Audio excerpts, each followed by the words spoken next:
doing well.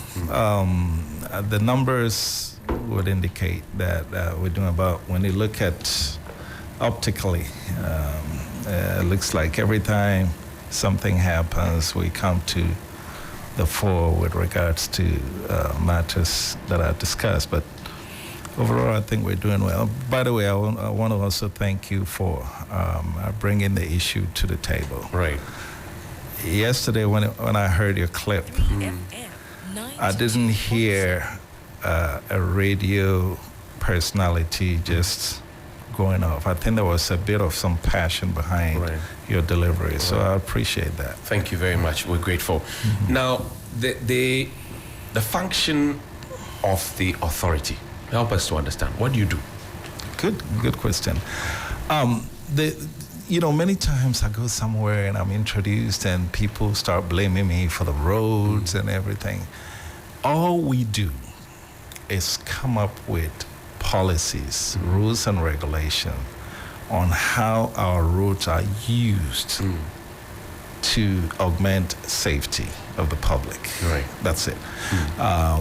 How the lights are, all those other functions that we're mistaken for, we're not really responsible. Although we exercise certain jurisdiction over them with regards to compelling those entities that are in charge of them to do the right thing. Right. Yeah. So if I see that my street light is off, for example, who do I blame?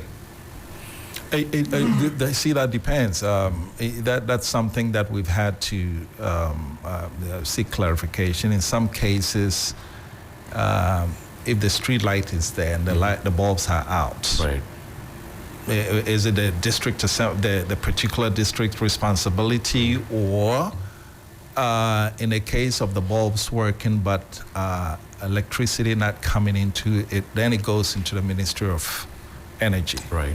So it really depends what the problem is. Now, I'm looking at the functions of the Road Safety Authority per Act 993. That's on your website. The first one says nationwide road safety education campaigns and publicity. How well do you do these? Well, the education piece, I can tell you, before I arrived, we had like Stay Alive. We engage stakeholders and educators.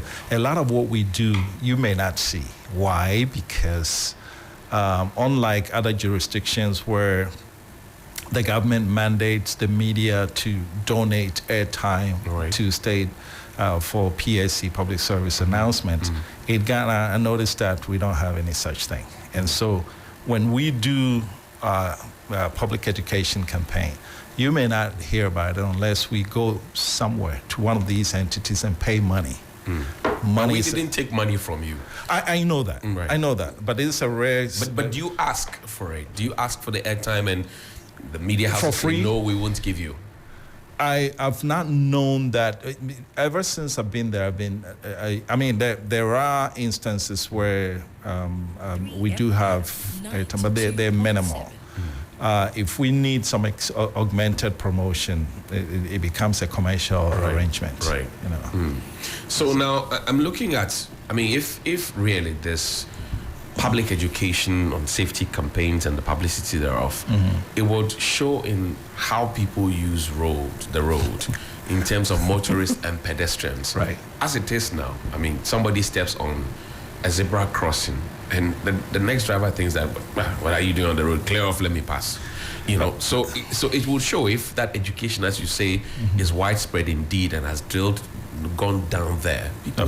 People would exhibit that knowledge. If I personally, from where I stand, okay, so let me start by this.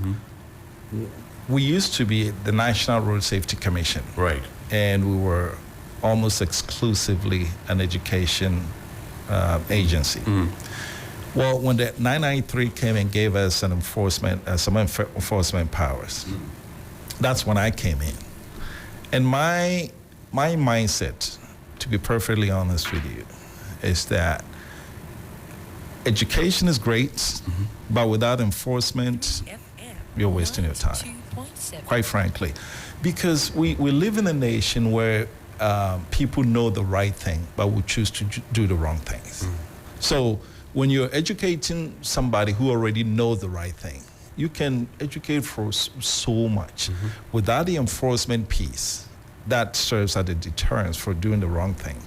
It becomes an entertainment exercise. But enforcement also falls on your lap to absolutely, some extent. Right. absolutely, and I hope we will get to that. Right. You know, but from when I went around the regions, when I met my people, I did a poll. I asked them, "I'm going to give you 100 cities. What portion of it would you use for education in terms of budgeting, and what portion would you use for enforcement?" And nationwide, it came out 70-30 in favor of enforcement, because they know they've done a lot of education and it's not registering. And yesterday, I think you mentioned other jurisdictions when we travel, and the only difference is that over there, the enforcement is prim and proper. Over here, the enforcement is... But you have a background. You've lived in the U.S., so one would think that once we put you there, board chairman, you bring some of the best practices, you bring them here, institutionalize them, and then keep us running. And quite frankly, that was you're right. That was the reason why I got sent there. But permit me to, first and foremost, why is it that people don't follow rules, right? The deterrence mechanisms are not working. The police has the exclusive jurisdiction over retail enforcement. In other words, we, road safety, have no right to rein in any. If someone is running a red light in front of me or any of my agents, they can't do anything. They're powerless because our enforcement is on institutions. Okay, but the police. When I came in, and after driving around and knowing that the police, whether it's constraints or whether it's a culture within the force, that's preventing them from fully enforcing laws. I brought in what we call PEEP, Public Eye Enforcement Program. That sought to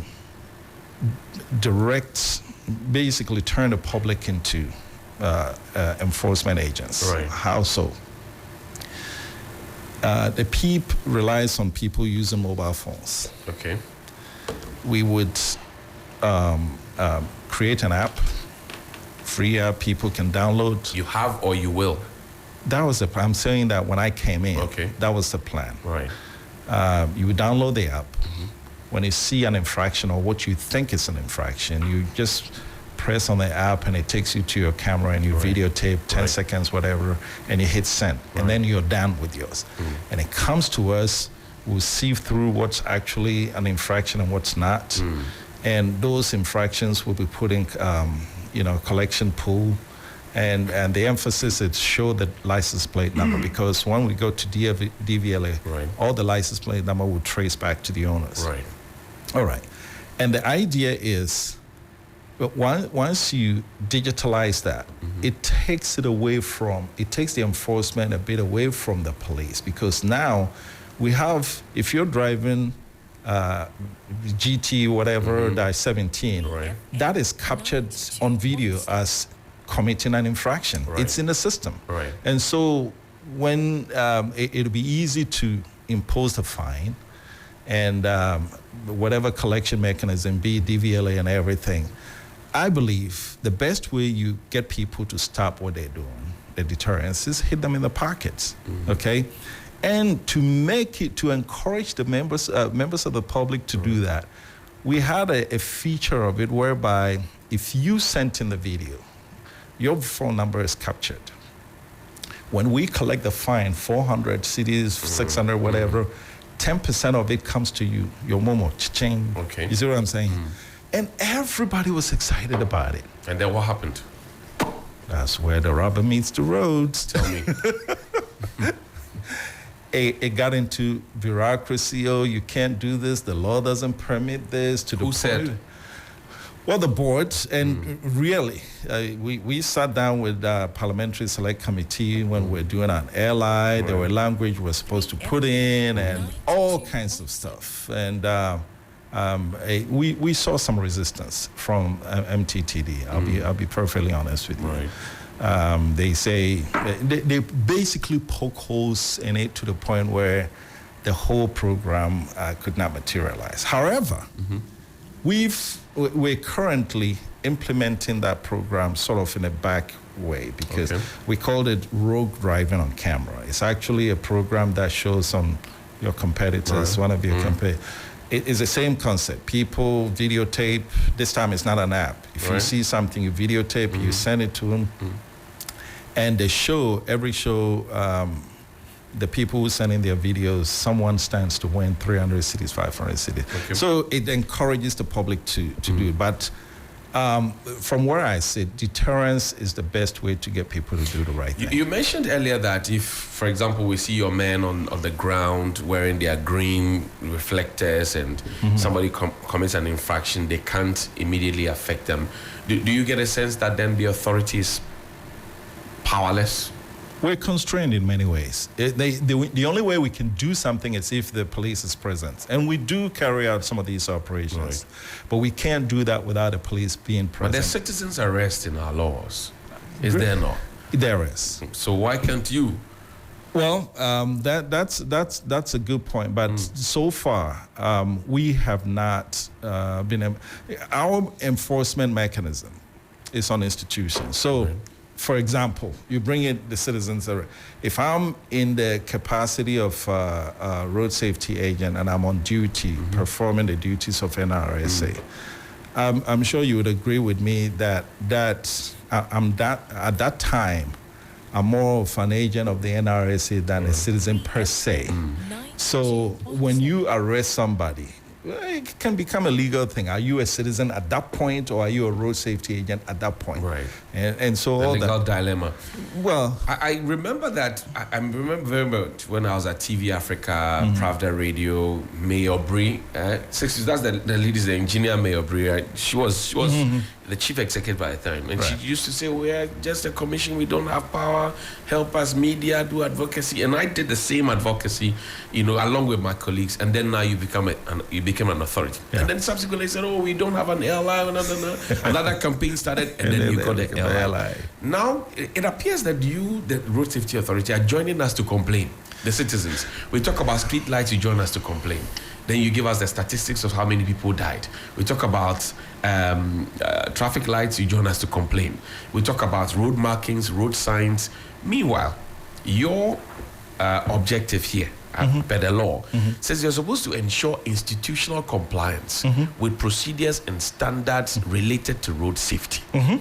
That is your job. That's right. Okay. So how are you pushing, for example, the people in charge of traffic lights, street lights, road markings, road signs, to do what they have to do to preserve the lives of the people? Excellent question.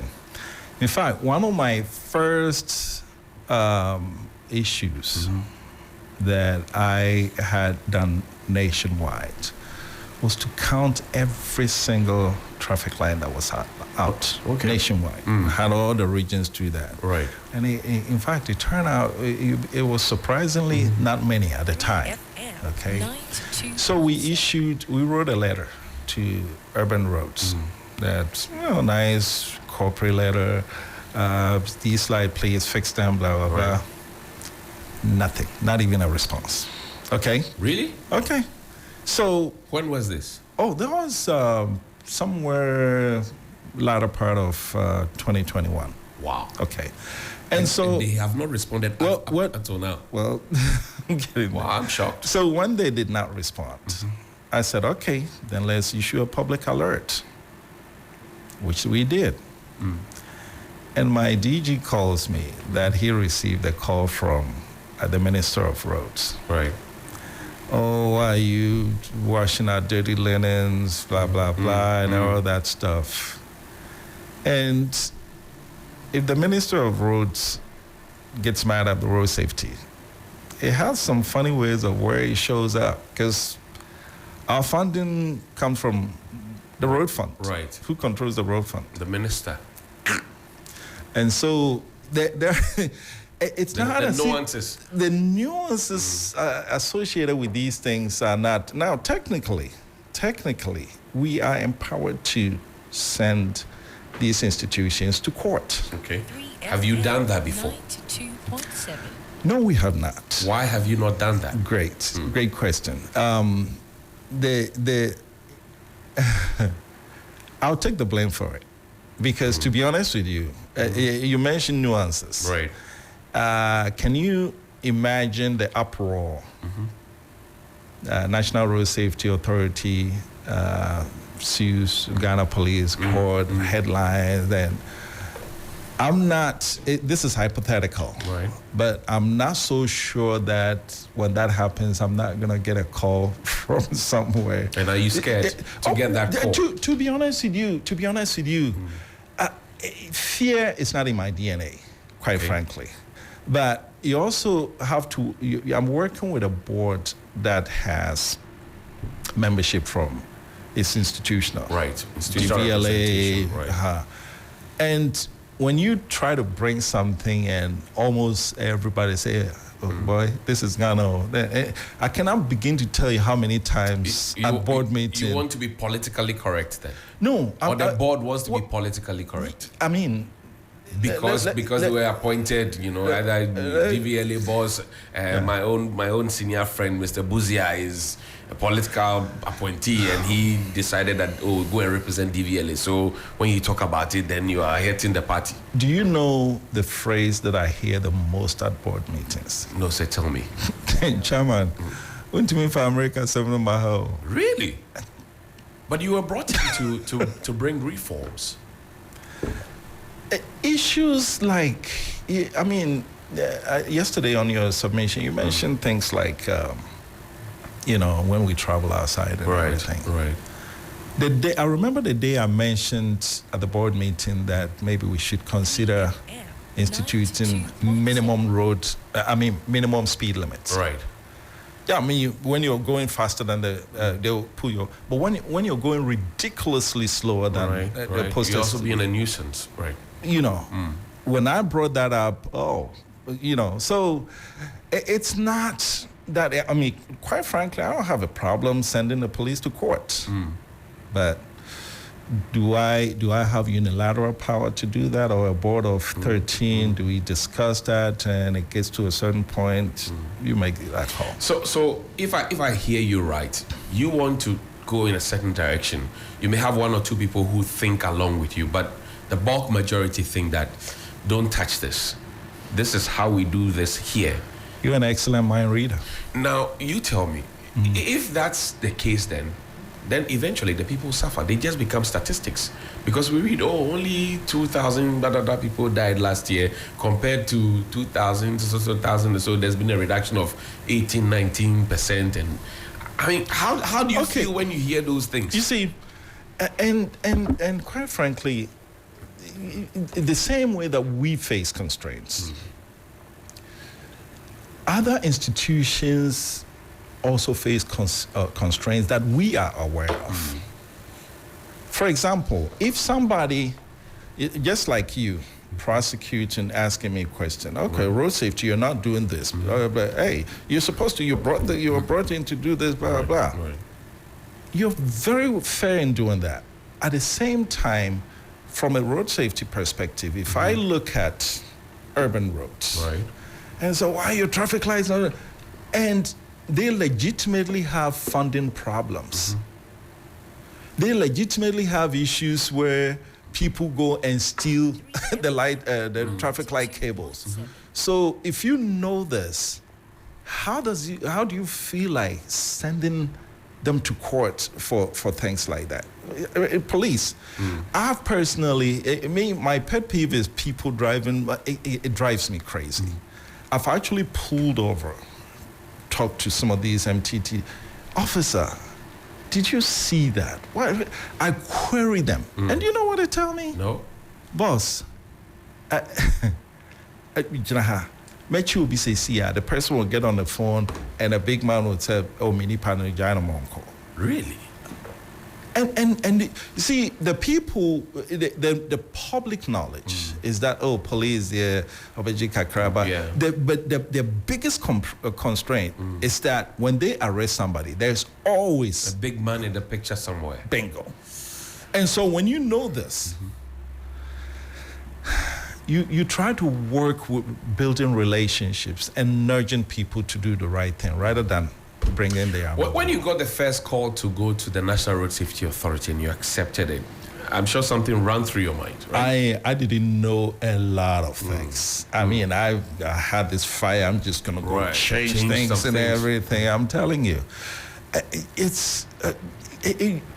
Everything in Ghana comes down to the culture of that we've allowed to permeate into our lives. It's not that easy.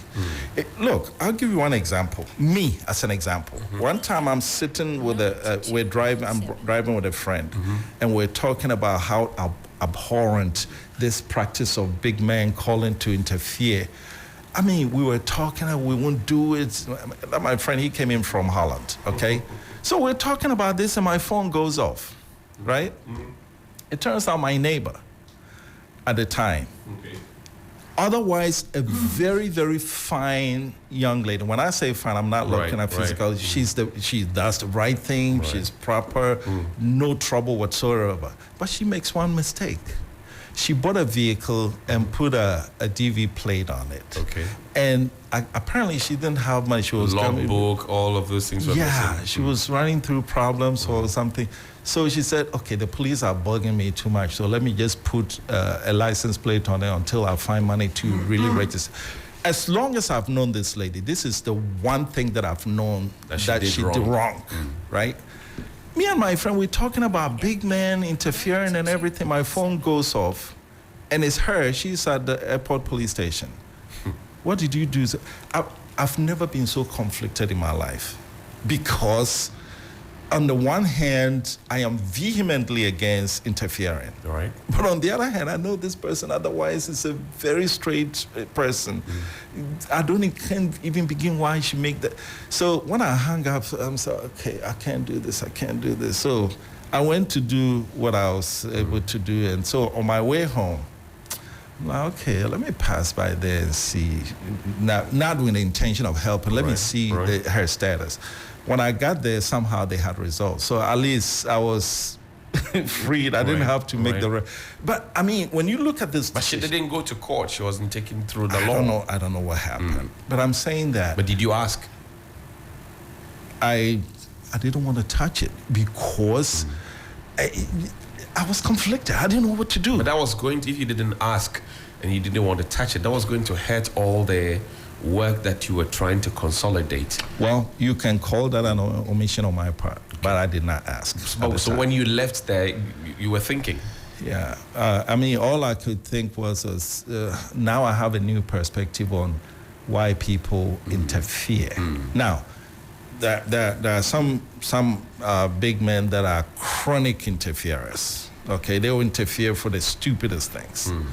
But I'm using this example to show that sometimes... Somebody who's always on the straight line. Yeah. And then for one reason... You can find yourself in a very, very funny place. Okay. So it's a culture thing. But over there, like you said, there's nobody to beg on your behalf. I'll tell you the very first ticket that I paid in Texas, it was a school zone ticket. Between 2 and 4 when school closes, you're supposed to slow down to 20 miles per hour. And I was new in the country. I was driving, and it was 209. I knew about the law, but it was 209. So I didn't even know that it was 2 o'clock here, and I'm going my normal speed. Gentleman pulls me over. That was the most painful $300 I ever paid. And so after that, trust me, never did it again. So it comes down to hitting people in the pockets. So you believe that if people are taken through the law, absolutely, they will change? Without a shadow of doubt. Without a shadow of doubt. And look, I've gone as far as going to meet the Chief Justice to give us motor courts. All right? Because I was really serious about, look, because right now, we don't have motor courts. If a police catches somebody, where are they going to send them? Already our courts are so backed up that, So I wanted him to get us motor courts. That was just a new Yeboah at the time. He said, Jermaine, for Ghana's population, I need 1,500 courtrooms. I have 404. So your motor court idea there, it's not even in the radar. My people were so deflected, and I'm like, okay. So an idea hit me. I said, okay. What if on our district offices, we gave you free room? Right. And a setup so they can come and would you run commission? The He said, I'll do it in a heartbeat. So I said, great. We're going to set it. This was earlier on. Okay. We're going to set up our offices. We're going to have motor courts. And then reality hits me in the face. What was it? We don't have a penny for our district offices. When you go to some of our district offices around all 16 regional capitals, you will cry. Why would you cry? Because we're renting shacks for our district office. But we don't have the money. So it's almost like everywhere you turn, you hit a constraint, But now we have an IGF status. We can generate our own fund, but that also... And where do you generate that from? Well, we're not, because we're a regulatory body, now we can institute some fees at the right places. And we're talking with the stakeholders to bring those up. When our financial situation improves, I think we'll be able to do more. But the one thing that I would plead, and then permit me to go into our statistics today, year to date, in fact, when we first came, we came in the middle of 2021. All the CIDs were going up. And CID to you is the police, but our CID is crashes, injuries, and deaths. Right. All our CIDs were going up to the point where 2020, the year 2020, number of deaths were 2,589. 2021, the year that we came in, it had jumped to 2,973. Okay, so it was going up. But because of some of the things we've been able to put in place, orientation and all that, 2022, it drops to 2,373. And then 2023, the deaths 2,276. Okay, so it's coming down. That's still quite on the high side. I know.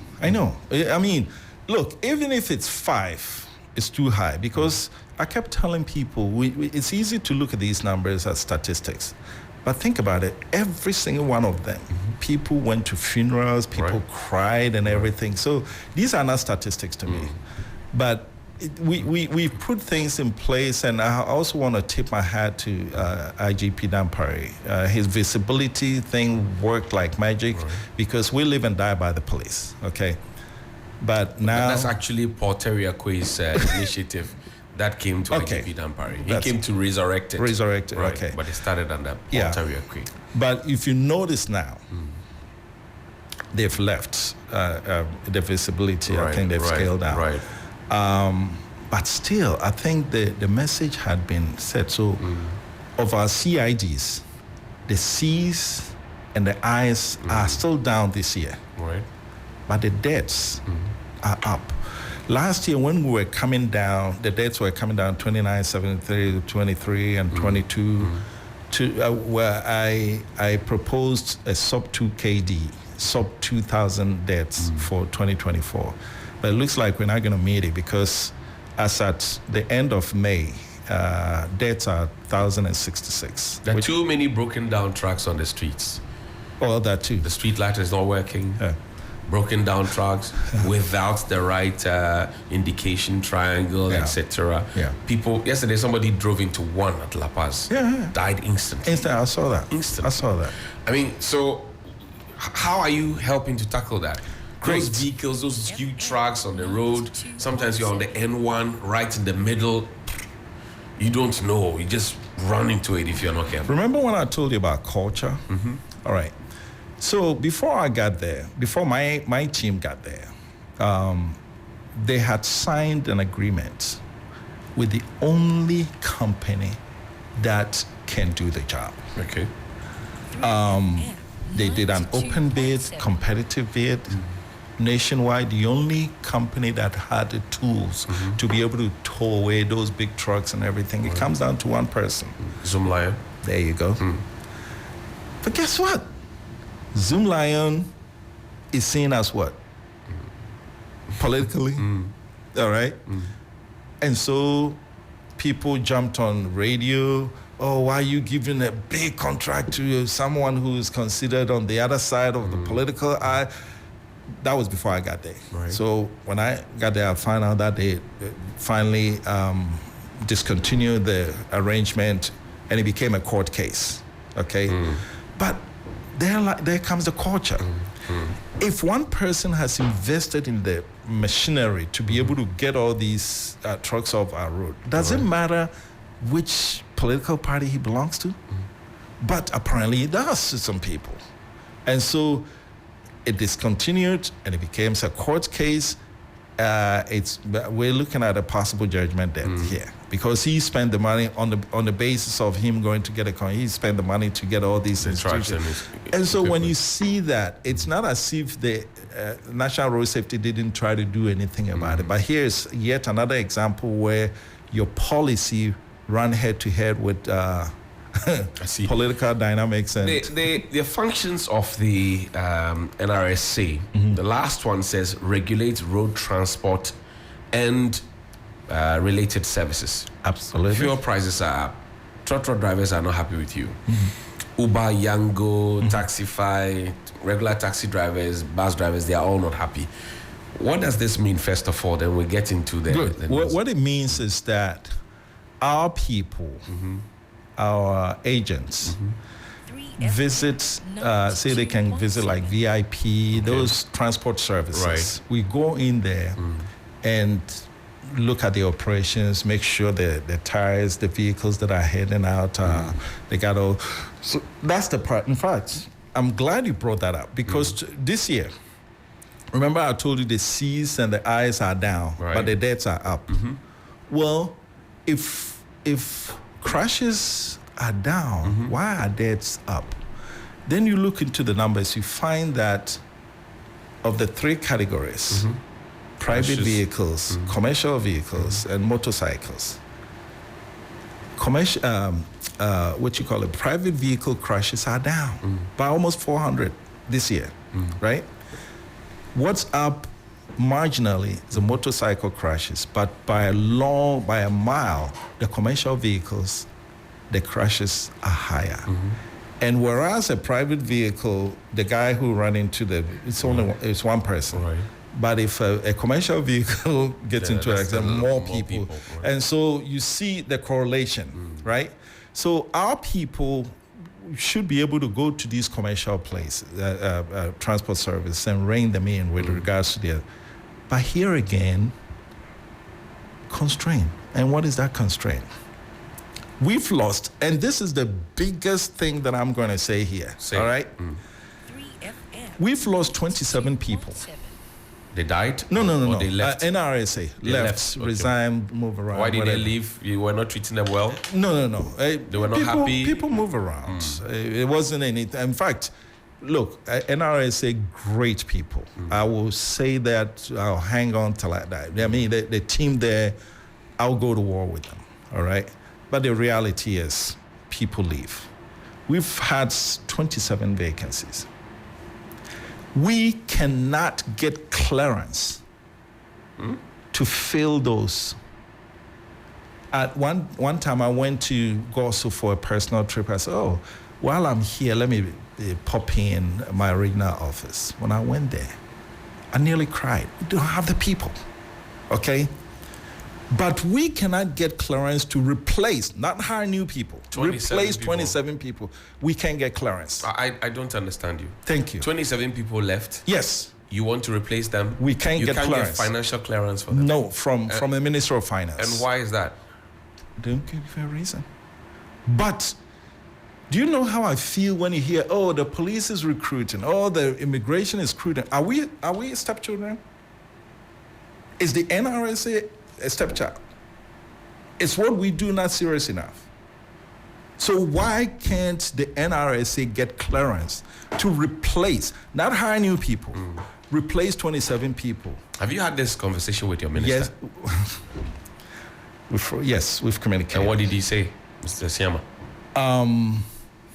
It has to go through finance, and we're still waiting. And the finance minister has not said anything? We're still waiting. That was when Mr. Ken Ofori-Atta was there? We're still waiting. This thing really angers me. You see what I mean?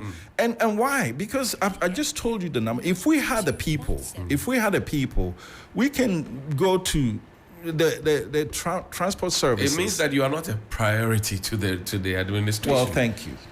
Because if you're a priority and people are dying, yes, and then you want to do something and you have lost 27 people who have to be replaced, not that you're asking for new hands. And we have the budget allocation for it already because it's a replacement. Right. But just to get go ahead and hire, big problem. And these 27 people, what were they doing? What were their roles? Various roles, but mostly field. Okay. So the field officers who are supposed to ensure compliance and enforcement, yeah, you don't have them. 27 of them. I truly believe that if we had, now, quite frankly, we do need more people. Okay. But we're not even talking about that. The reason why I'm upset is this is a replacement. Right. Okay, these are replacements. You're not asking for new I'm things. not, even though I need, yes, I'm not asking for new. I need just replacement. I can't get that. So I can't get people to go to the VIPs of the place, to go to the M2 to make sure that they, and so now we have a drop in crashes with private cars, but the commercial vehicles are up. Which will give you more numbers in terms if the unfortunate happens. There you go. Why don't you go to the president? He called you and said, Jermaine, I want you to go to the Road Safety Authority. I believe in you. I have a pending application to go see him.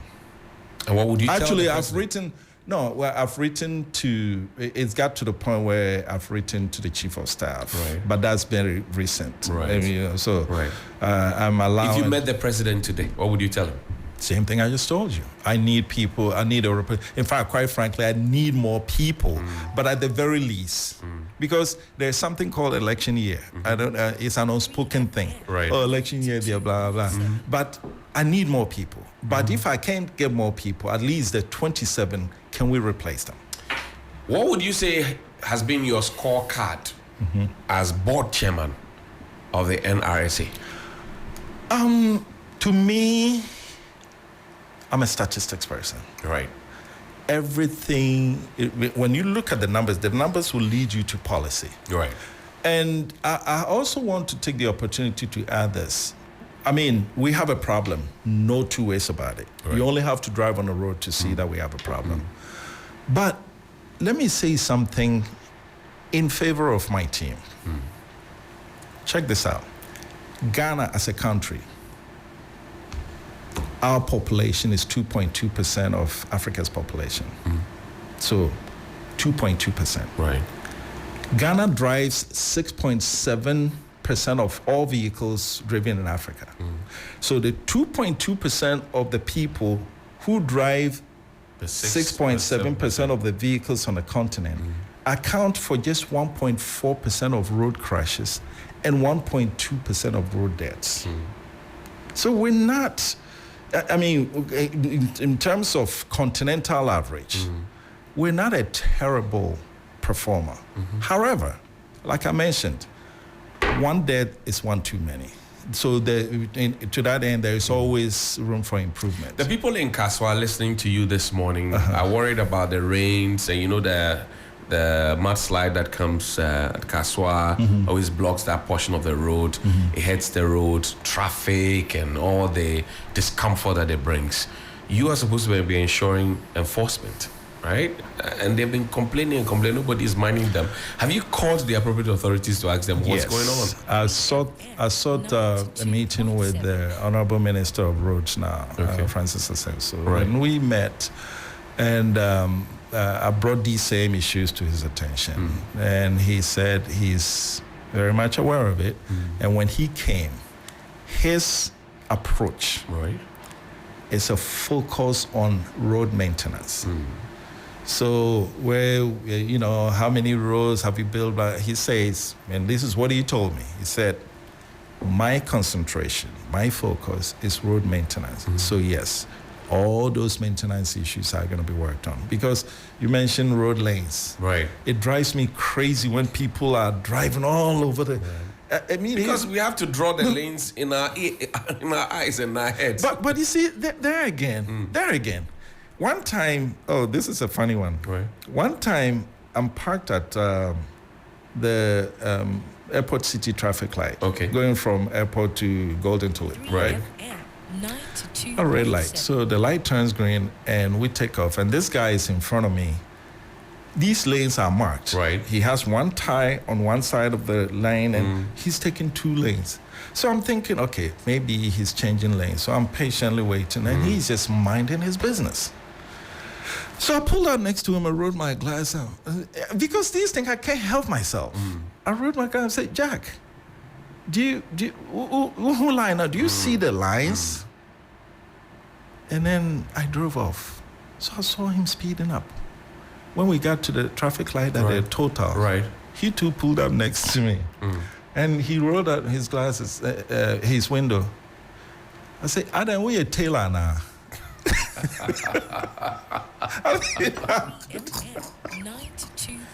I see. Was it a taxi driver? No, it was a private guy. Okay. I mean, the mindset. Still afford a draw street line. Thank you. Okay. So we may complain about a lack of lanes. But here's a case where even the lanes are clearly marked. But people don't care. But you draw the lines for us. I know. And then we can say, look, we marked the lines and then somebody went out of it. Because it's actually not fair. If you don't mark the lines, you can't legitimately prosecute anybody who's... But the police have been prosecuting people left, right, center. Okay, that's good to know. The lines are not there, but they've been prosecuting people. That's good to know. I mean, if you're driving from the first light all the way to the Kaswa area, a large portion of that is not properly marked. They're around the Titegu area all the way to Weja. They're not marked. But you just veer into somebody's lane, let a crash happen or something, the police will pick you up and... They're prosecuting for lane violations? Well, they'll prosecute you because maybe you veered off a bit and... Prosecute or arrest? Those are 2 different things. No, people have been taken to court. Okay. So if the police picks you up, I mean, there are those who would talk their way out of it or do what they have to do, as they say, as your people told you. And there are those who say, okay, let's go to the station, and then from the station, it goes to the court. Yeah. The people who have gone through it, the people who say, I won't give you a penny, I'll give you a dime from my pocket, do what you want to do. And I'm ready to go through the law because they know they didn't do anything wrong. That's actually, see, if everybody was doing the right thing, it makes it very, very easy to go through the judicial system and get people punished. I mean, they had something called spot fines. Right. And when I went there, I said, in a democracy, I don't believe in spot fines because even if we're sitting here and I get up and, excuse me, I slap you in front of all witnesses, I can go to court and say, I'm not guilty. Right. It is the states, in a democracy, that's what it is. So the concept of spot fines, I'm not really a fan. Okay, let's activate the phone line, see what people think. 055-924-2717 and 055-691-0154. 055-924-2717 and 055-691-0154. Helen, have you been in trouble? Many a time. many a time. I come on the morning show and I share these experiences with you. But it's been interesting listening to Mr. Nkrumah speaking. For me, what is quite frustrating is that lack of inter-institutional, shall I say, collaboration and all the different nuances that get in the way. We know this is no secret, but it's refreshing to hear Jermaine come and articulate it clearly to us so we can follow along. I just had a quick question about education and advocacy and what the budget looks like when it comes to education and advocacy, and what is the main medium that the NRSA uses to educate the populace. Okay, thanks for the question. From being a commission to an authority, now with enforcement power. Right. What I've brought in is to change a paradigm. Okay. The existing paradigm is educate, educate, educate, educate. So they have a zillion programs, the major of which is Stay Alive. Okay. Where they go to the transport section. They've invited me to many of these shows and everything. And yes, it works. But to a limit. You're supposed to collaborate with the Ghana Education Service. Yes, I have someone from the ministry on. And then have your stuff in the curriculum. There's a new curriculum being developed as we speak. What have you injected into that? We've discussed that in terms of having, the question was whether to bring it, at what level to bring it in. Right. Bring it in high school or at a tertiary. If you bring it at a high school, they're not old enough to drive. The question is, would they retain it when it comes time to drive? Or would you bring it in at a tertiary? So catch them young, and they'll be yours forever. Well, I mean, at the young, all you teaching them in the right way to cross the road and things like that, but not the vehicle usage, the driving aspect of it. Look at this vehicle. Look at this one. Highways Authority, and this has been a situation for a very long time. But I tell you, if there's any cabinet meeting or cabinet retreat, or there is any important meeting that involves other presidents from the continent or the African continent, it will be held here. And I'm telling you that the fortnight or a night before the meeting, this whole stretch will have light. The street light will start working, Johnny. It's so sad. I apply this road every day. Every day. And sometimes you see cars, falling off the road into the gutter, hitting the rock. Most often, people who haven't applied this road before will always get involved in accidents. Johnny, this is so sad. 3FM 92. And it is no other place than Pediasi Lodge. That's the way to the presidential palace. See how dark it is? Is this acceptable? No, absolutely not. So why is it there? Well, like I said, the lights, you see, whenever we get into these kinds of discussions, then it gets, okay, let me backtrack. I'm used to picking up the phone, calling the pertinent person, right? Hey, so what's going on, blah, blah, blah. But no, here you have to write a letter, fold your arms, wait for the response so that it is documented. These things take forever. But you didn't have to write a letter to me to appear here. You just made a phone call. Are you a government agency? In fact, you sent a message. Are you a government agency? No, I have a different mindset. Yeah, the private sector operates differently from the government. You should know that.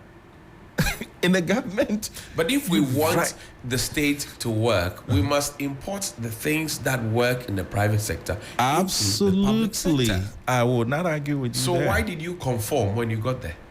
Because it is the way things are done. They will not, if you haven't written a letter, forget it. In fact, let me tell you, I gave you an example that I went on a personal visit to Goso. Okay. A personal trip. Right. I said, look, if I've come this far. Let me bounce by my office. Bingo. I caught hell from my, oh no, you're the board chair, you're not supposed to do that. You're supposed to write a letter, blah, blah, blah.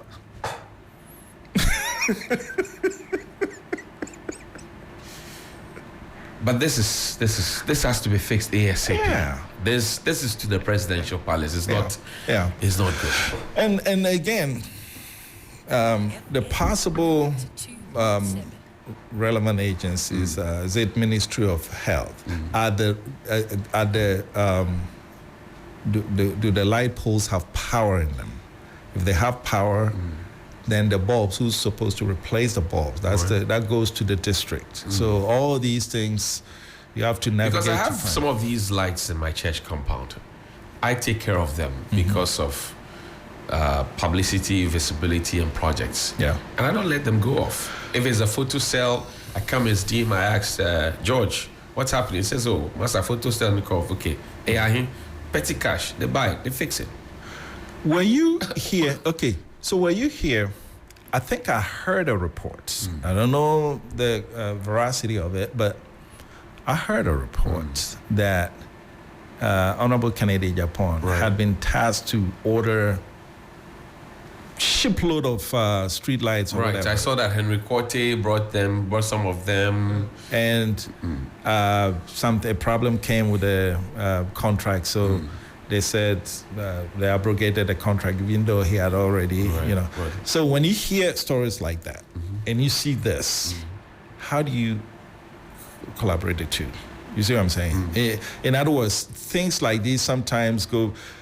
I can't say it goes beyond me because, like I said earlier, I legitimately have the right to just write to somebody, go to the court. Can you make a commitment to make a phone call at least? Absolutely. So that this can be fixed. And I've common street lights. Dear. Phone call. And your phone call. I promise you, I'll make the phone call. Thank you. 055-924-2717 and 055-691-0154. Your questions now, 055-924-2717 and 055-691-0154. Good morning. Good morning, Chief. Yes, boss. What's your name, Chief? John from Texas. Talk to me, John. What's your question? Oh, it's not a question, but I sympathize with the gentleman out there. Oh, okay. Oh, yes. Because he made a statement where he said you want to take certain decisions, but board members are saying, oh, Ghana and Kisau. Look, this thing, it cut across board. Even you, the journalists, you have the same problem. 3FM. You like to do something, and somebody will come and say, oh, Ghana, there, I say that I know now, but year. Even you, John, that you are having the same problem. So I pray that this gentleman should go ahead and do the needful.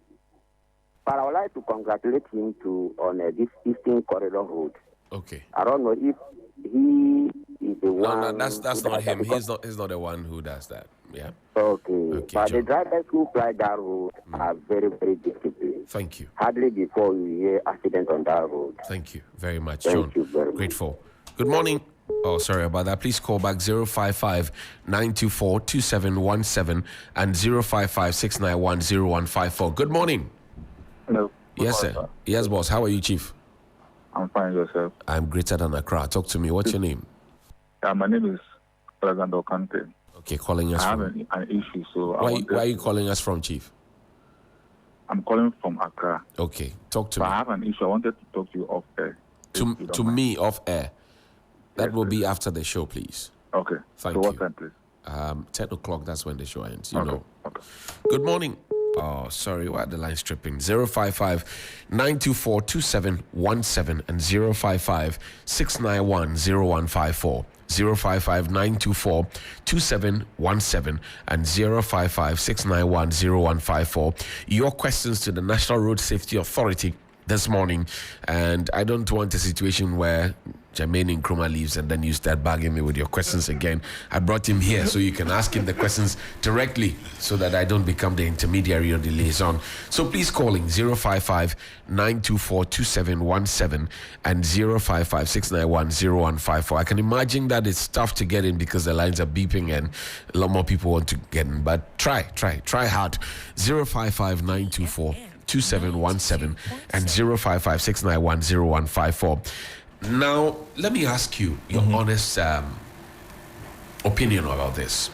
Institutional memory has been built over time since you've been there. If the government changes, the possibility of you not staying or hanging on as board chairman is very high. What do you say to that? That you build institutional memory, you are fixing something, you start something, you're rolling it out, and then power changes and then you're gone. Great question. I am the type of leader, I might say, who doesn't make everything about me. I truly believe that the paradigm that I've been able to shift and the new mindset that I've been able to instill there will sustain even after my departure. Right. So even if you are asked to go, you would still believe that you would have done something. Yeah, the people are great. I mean, and all I did, I remember one meeting in Tamale. I said, all the programs that you're doing, great. I know you're taking pictures and everything, but they don't mean anything to me unless you can connect the dots from what you're doing to how it reduced the CIDs. Right. That's what we're here for. And then so I ordered them to have these numbers that I just rattled to you, have it in your face, in the board. When you walk in, that's the first thing you see. And then, because I told them, who here does not remember how much money the government pays you every month, your salary? Right. They say, everybody, you know the number, right? You wake up in the morning, how much you paid every month. Bam, you can bang, right? Can you say the same about your numbers, the CIDs? No, if you can, then you're in the wrong place, all right? You should know what, if you're in a half region, you should know in May we lost so and so and so. Those numbers should roll off your tongue. Right. So everything you do is about the CIDs. Great. Good morning. Good morning. Yes, Mr. yes, sir. How are you? I'm fine. I'm Ben from New Akinata. Okay. Let's hear your question. My own is not a question, but there's a road concern that I'm just. Go ahead. Go ahead. Let's hear you. La Paz, when you get to La Paz from Las Palmas, heading toward the L1, Okay. the road has faded. Okay. The road has faded. All the lands have gone, and you can see the gravels heading towards. If you go to 37 station, there is a traffic light there. Past 1 year, that traffic light has not been working. Yeah. Yes, 37 opposite Senegal embassy. There is a traffic light over there. Past 1 year, that traffic light. I've been going to Chado every Monday. When I go there, we have to stand there for all the cars to come and pass before we close the way to the station to go and pick a car. The traffic light over there has not been working for the past 1 year. Okay. Because since I started going there, it has been more than 1 year. And when I got there for the first time, I was checking the lights, if it is working. I stood there for more than 2 minutes. The light was not on. So I asked, and they told me that this light is not working. Right. And for the past 1 year that I have been going to Chado, I have never seen that traffic light on in red, yellow, or green, whatever. So please, if the authorities are listening, and the one at your studio, if there is something that he can do to bring that traffic light to be, I'll be much appreciated. And the roads that are fading and the lines that are faded, please, they are all cause of the problem. Thank you very much, Johnny. Thank you very much. See, the lights, like I said, I made you a promise. I'm going to make the relevant calls and everything.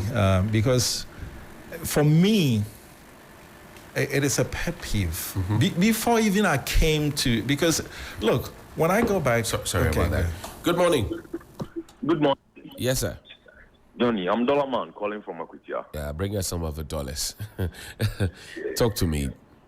Johnny, I really appreciate what you are doing for Ghana. Thank God you. bless you. Thank you. I'm actually not calling about lights, street lights. There is a stretch connecting Kiti to Akutia. Right. And along the stretch, we have a bridge that is covering a river more. I've seen that with that wooden toll booth point now. That is actually in Kidi. Okay. That bridge is on the Brim River. Right. But I'm talking about Akutia, Buidia. Whoever is listening this morning bears me witness. Okay. That the bridge, one part of the bridge is actually in the deteriorating state. And police people every morning, they stand up just about some 20 meters away from the bridge and they check vehicles crossing the river from Akutia to Kidi. Right. You could see the iron rods that they used to make the bridge. Right. It is actually exposed. And I don't know, some people covered it with some concrete. less than 2 weeks, the bridge, the place that they fixed is spoiled again. I see. And nothing is being done about it. It is very dangerous. Okay. You know, in Ghana, we don't have heavy-duty vehicles on their own ways. Right. We all use the same ways, and you could see tipper and excavate low-bed machines crossing the river using the same bridge. I hear you. So what do you do for me is that you hold on and then you give your number to my production team and then we will connect with you. Yeah. Yes. Line 1. Thank you. Great. Thank you. Thank you so much. Great. And here we go. Okay. Is Nkrumah? Yeah. Now, this is what I'm reading off your website. Board chairman's message. Second paragraph. His Excellency Nana Addo Dankwa Akufo-Addo, in his wisdom, saw that without an enforcement component of our work, education alone would not bring about the reductions in the CIDs that we seek. Thus, in 2019, he upgraded by an act of parliament what was then National Road Safety Commission to the National Road Safety Authority, aimed or armed for the first time with enforcement powers after the Act 993 that birthed the NRSA. The legislative instrument will be passed by Ghana's parliament to complete the transition, but we are not waiting. Good. If you are not waiting, how is it that we still have these issues? Good. You know, You haven't waited. If I leave here, I am leaving here with an impression about you that you're a mind reader, because you seem to be touching on the things that really prompts the next thing that I want to say. Right? On my social media posts, one time, I caught a lot of flack when I called for National Road Safety Force. Right. Because I wrote this when I was just coming in, thinking, hey, now we have the enforcement power, blah, blah, and then I get there and reality hits me in the face. As I sit here, I think the only way we'll solve this problem, further upgrade to a road safety force when our people can actually do the enforcement. Because right now we're relying on other institutions, the police and all that. If I had, because right now when I got in there, for the first time we have a uniform, yellow, gold top and black. Right. And we have the culture and the mindsets that everything is about the numbers. Now you would agree with me, whatever culture that exists within the MTTD, I don't know what the reasons are, but it's not getting the job done. At least not as effectively as you and I want to. I think if I'm doing my final report to the president, I would call for a further upgrade to a National Road Safety Force. Okay. Good morning. Hello, good morning. Sir Robert, how are you? Long time no here. Yes, I'm very, very terrific. Senior citizen, talk to me. First and foremost, let me congratulate you this morning. This interview is an award-winning interview for you. Well, thank you. My brother, as a medical practitioner, somebody who has practiced close to 30 years, I can say without any equivocation that when you take the total number of people who died through road accidents, it's more than summation of the number of people who died through other ailments. So if I listen to a journalist in Ghana that actually expressed this prodigious and superlative concern about road safety, I think that journalist needs to be awarded. First and foremost, I also say that a country without a research is like a human being without a victim. That is why I propose all the time that we should invest 2% of our total revenue generated into research. A research has been conducted in the past that actually talk about the causes of road accidents in Ghana. We can talk of drug abuse, lack of education, bad road, overspeeding, improper parking, overloading, lack of education, lack of street light, lack of dualization of road, etc., etc.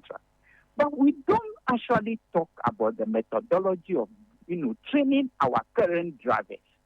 Unlike in the past that you go and sign an agreement, whether we like it or not. Driving is practically oriented. I'm a degree holder. Right. I don't think when you put me in trotro together with somebody who has not been at school at all, but been trained practically, I don't think I can drive more than that, safely more than that particular person. Because I don't gain that kind of practical knowledge that he has gained. But we don't care about the methodology of training our current drivers. In the past, you're supposed to be a planqué. You sign an agreement with your boss, taking you 3 to 4 years to learn. They will be giving you the car gradually.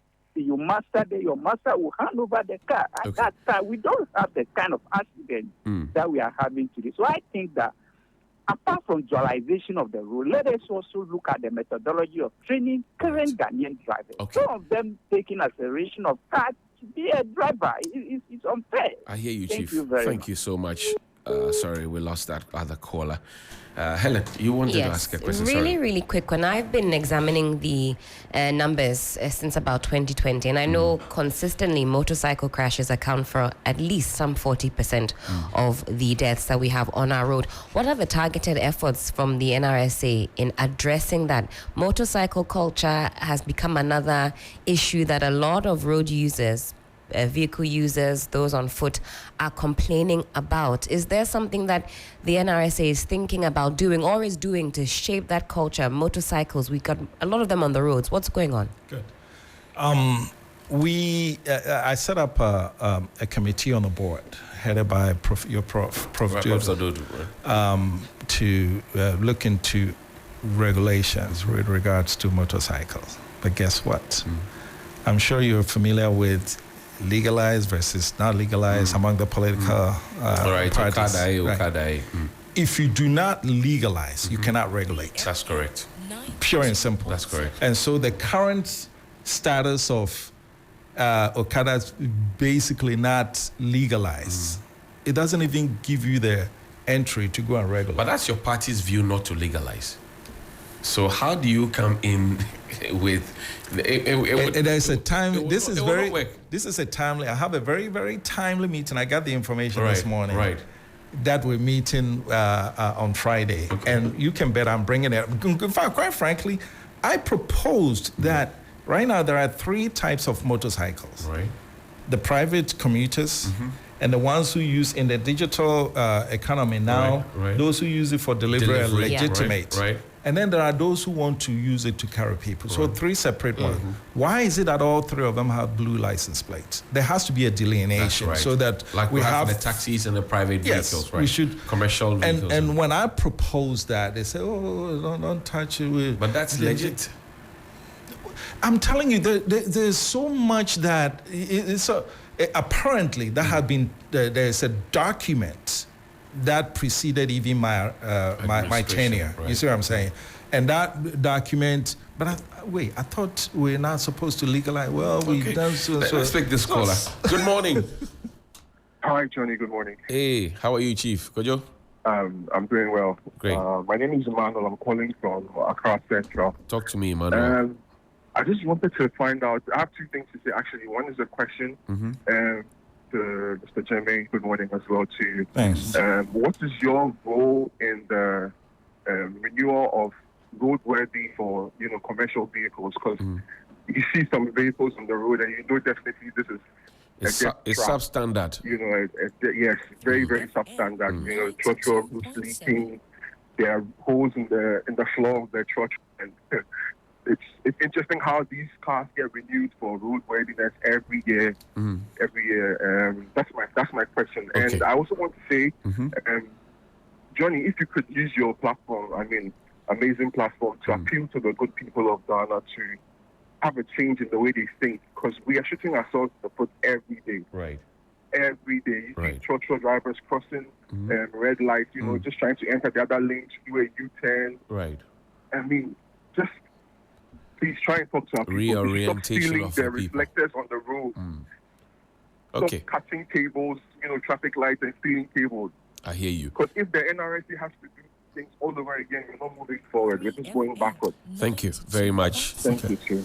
roadworthy certificates for commercial vehicles. Okay. Those that look like they need to be in a museum. Yeah. Johnny, I've never seen anything like it. It was late last year. I was on you the, have never? Until last year? Until last year when I was at the... Are you in Ghana? Not quite. And 2 wheels off the back around Osudankwa circle. Right. 2 wheels off a big truck. They just flew off the... I mean, I tried to take a video. They just disintegrated from the vehicle. 2 back tires. I don't know what happened. It's like a vehicle that has about maybe 8 or one of these long ones. The 2 back tires they left the body of the vehicle. Yeah. One here, one here. Trust me, if I didn't try and get a video, you would think that I had made it up. Absolutely. I've never seen anything like it. But this is a car that is plying our roads. Big vehicle, has all manner of stickers. Because I tried to stop and have a look. Because the police rushed there, and I was thinking, what's going on? Listen, yes, I'm appealing to the members of the public. Whenever you heard of the phrase, see something, say something? Right. This time, see something, videotape something. Okay? And then send it. I'm going to give a number, 0506 771 771. Very simple. 0506 771 771. It's a WhatsApp number. If you see those type of vehicle, videotape them. Send them to that number. Because it's rogue driving on camera. Not only the moving violations, but also violations such as, not having rear view mirror light and all. If you see that, send them, and we'll put them on blast. So put them on blast, but do something. I've always said, see something, say something, and do something. Right. The communication studies that I did, it says that you must inspire something and absolutely it has to take action. That see something, say something, leaves it there. But we're not leaving it there. Right? I told you about road driving on camera. Right now we have a trove of data of videos of infractions and everything. The next step is, and these are documented. Okay. So we have a meeting with DVLA. Let's pick this caller. Good morning. Good morning, sir. Yes, boss. In fact, God bless you, and God will protect you for the good work you are doing for Ghana. Amen. But my worry is that we have these trucks, the helium trucks, they will park at both ends. I mean, you see double parking. And so they pose people, what do you call it, traffic, people who are committing from, let's say, if you come to Babato, right, just near Kintampo. Then when you are coming to Kumasi, the same thing. When you get to Ahinkro, before you enter, you get to Denasi, and then you enter Kumasi. Right. They just park anyhow.